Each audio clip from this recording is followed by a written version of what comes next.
Chiara era una ragazza come tante altre. Nata in un piccolo paese di nome Sassello, viveva una vita semplice, circondata dall'amore della sua famiglia. Fin da piccola aveva un dono speciale, un cuore pieno di gioia e una luce che brillava nei suoi occhi, una luce che chi la incontrava non poteva fare a meno di notare. Amava lo sport, la compagnia degli amici, i vestiti colorati, ma più di tutto amava la vita e il suo Signore. Un giorno, mentre giocava a tennis, un dolore improvviso alla spalla le cambiò il destino. Andò a farsi controllare e quello che scoprì spezzò il cuore dei suoi cari. Una malattia rara e difficile la stava consumando, un sarcoma alle ossa.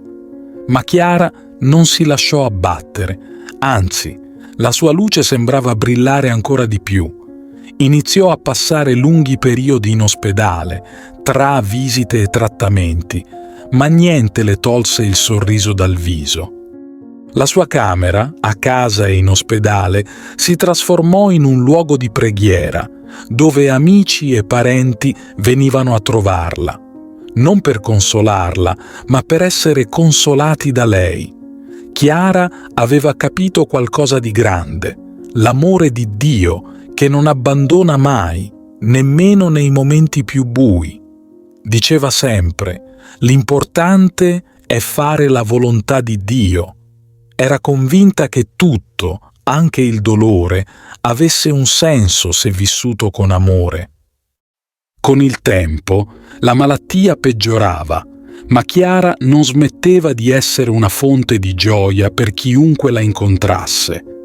I suoi occhi erano pieni di luce, una luce che contagiava chiunque le stesse accanto.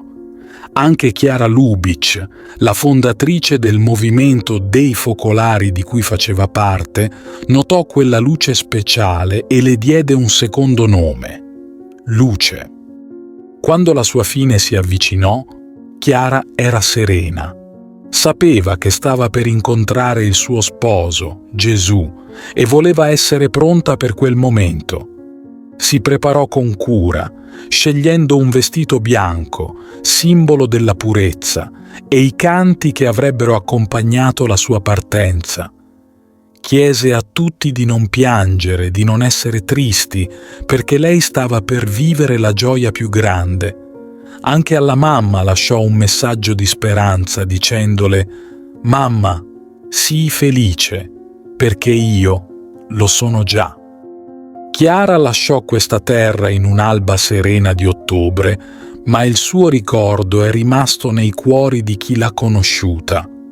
La sua vita breve, ma intensa, è un esempio di speranza, soprattutto per i giovani, per ricordare che anche nelle prove più dure l'amore di Dio può far brillare una luce che non si spegne mai.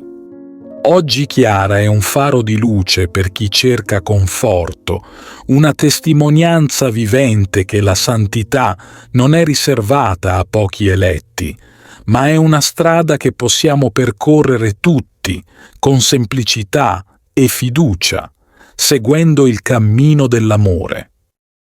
Ti invito calorosamente a iscriverti al nostro canale per darci supporto e permetterci di continuare a creare nuovi video che condividono storie ed esperienze ispiratrici. La tua iscrizione è un prezioso sostegno che ci motiva a condividere più contenuti di valore e a diffondere messaggi di speranza, fede e crescita personale. Grazie di cuore.